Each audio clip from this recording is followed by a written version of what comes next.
Today we're looking at taking pH readings by a couple of different methods. I have an issue with the citrus in that they are short on some possibly macronutrients, but definitely micronutrients. And the most possible cause is that the pH of the soil is incorrect. The first test will be with this Manutech test kit. You can buy them at many different places, around about the $20–25 mark, and they're reasonably quick and accurate. Inside the kit we have the indicator solution, the barium powder, a test card, a stirring stick, and a colour chart which is going to indicate what the pH of our soil is.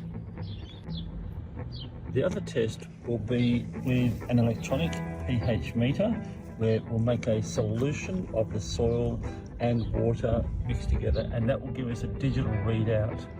Fairly quick and easy, and surprisingly, if you buy it online, about the same price as the colorimetric test.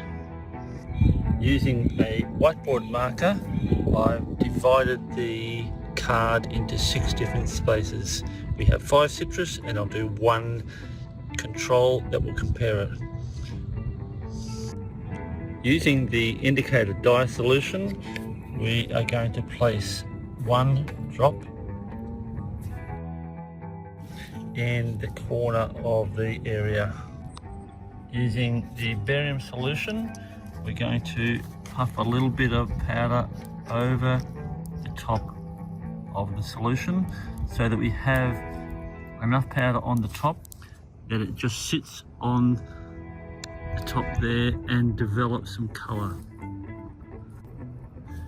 When we compare the colour developed, it should match with the colour card at 7, and we would compare either side to see if it's looking at about the same colour.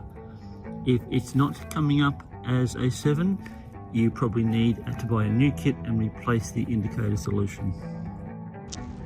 When you take your sample, you want to be taking it in the root zone and make sure that you remove all of the organic content from above the soil, because organic material that's decomposing can often be fairly acidic.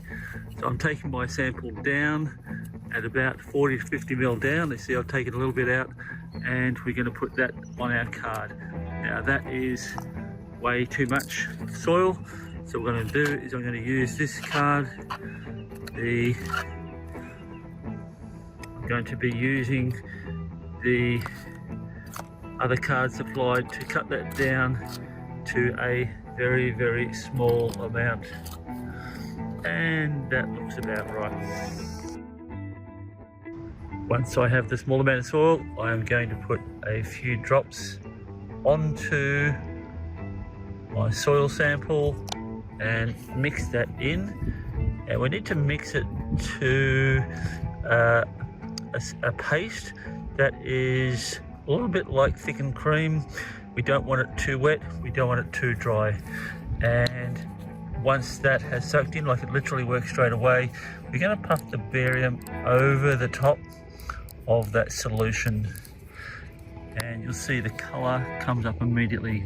Whatever you do, do not mix in the barium powder with the soil. You'll have to repeat the test again, and once we've completed that, we can then compare that back with the card, but we can also compare that back to the original solution as to whether it is more yellow or more purple. It's going to head in the purple or the yellow direction. Once that's completed, you can then complete all 6 samples and we can get a comparison. It's probably a good idea to label each one of those samples with its location on the card. Take a photo of it. Just be aware that in photos the colour may be different to the original colour, although the photo on that card is is the same, because these tests must be taken under natural light. Do not do them under fluorescent light because you'll get a different color resolution, and also when you take a photograph you'll get a different color coming out from your sample. So that's our first test complete. With our second test, we're going to be taking 100 ml, and it should be deionized or distilled water, and we should be taking a 20-gram sample of soil. And for this one, I'm just going to guess what that is, put it in there, and we're going to mix it all up and let it sit for a couple of minutes, and then take our pH reading from that. Ideally, you'd be doing this in a laboratory. You do exact measurements of 20 grams of soil and 100 ml of water, and then we'd be taking the pH on that. So we have our sample here ready. I'm just going to turn this on. It tells us both the temperature and the current pH. The pH of the air at the moment, 0. So when we put it in our solution, we get a reading, and you'll see that it's changing. It's just adjusting to it there. It's slowing down there at about a 6. Looks like it's going to end up at about a 6.2. So with this particular one, I can actually press hold, 6.19, and I think if I was to compare the original one, that looks like, to me, comparison with the original looks to be more like about a 5.5-ish. So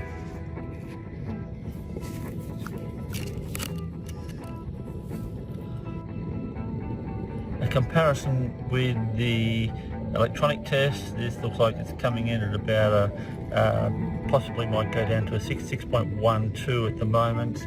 I think it might be slightly more acidic than that. So, and that could be because the water I've used is slightly alkaline. Had this have been done properly in the lab, it will be more accurate. But this is just a field test. We don't want to go to any great extent. It's pretty close to the colorimetric test. And the final thing is, make sure that when you put the kit back, that you are sealing these properly, because air will get in and the powder will no longer be powder, and the indicator solution will go off after a while. So best practices, put the kit back the way that you found it, in here with the stirrer. Make sure you give us the stirrer, because that should be nice and clean each time. The card and our sample test card back in the box, ready for the next person.